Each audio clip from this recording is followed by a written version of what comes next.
এই মুহূর্তে আমার কাছে মনে হয় যে বাংলাদেশের যে দুইটা প্লেয়ার পাকিস্তানে আছে, নাহিদ রানা এবং রিশাদ হোসেন, এই দুইজনকে খুব তাড়াতাড়ি বাংলাদেশে ফিরিয়ে আনা দরকার। কারণ তাদের জীবনের নিরাপত্তা অনেক বেশি, তারা বাংলাদেশের ভবিষ্যৎ, তাদেরকে ফিরিয়ে আনতে হবে।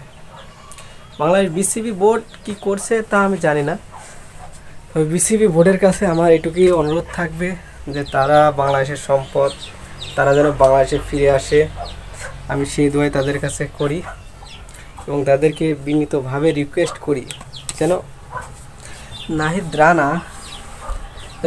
রানা এবং বাংলাদেশের রিশাদ নতুন, তারা বাংলাদেশকে অনেক দিন সার্ভিস দেবে, তাদেরকে ফিরিয়ে আনতে হবে। কারণ যুদ্ধের যে তামামা বেজে উঠেছে তাতে মনে হয় যিনি যে কোনো মুহূর্তে বড় আকারে যুদ্ধ বেঁধে যেতে পারে। যতই বলুক পাকিস্তানের সরকার যে পিএসএল লিগ চলতেই থাকবে, কোনো সমস্যা হবে না, তারপরেও যদি কোনো সমস্যা হয়ে যায় তাহলে এই বাংলাদেশের দুইটা সম্পদ হারিয়ে যাবে।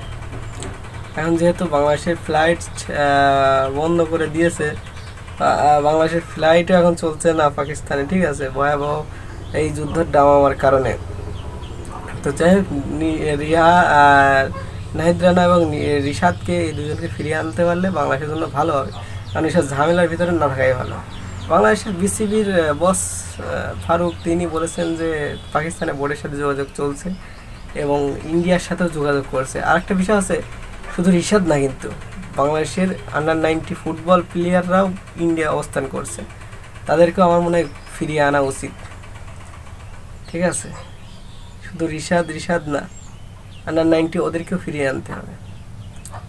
এখন যে যুদ্ধ, এই যুদ্ধটা অরিজিনালি ভারত এই যুদ্ধটা বাঁধাচ্ছে, ঠিক আছে, তারা অন্য কোনো দোষ নেই, অন্য কোনো কান্ট্রির দোষ নাই। তো বাংলাদেশ যুদ্ধ বাঁধাতে চায় না, পাকিস্তান যুদ্ধ করতে চায় না, শুধু ভারত তাদের গোড়ামির কারণে, তাদের আগ্রাসনের কারণে তারা যুদ্ধ সৃষ্টি করছে, ঠিক আছে, এখানে বড় দাদাগিরি সাজতে চাচ্ছে।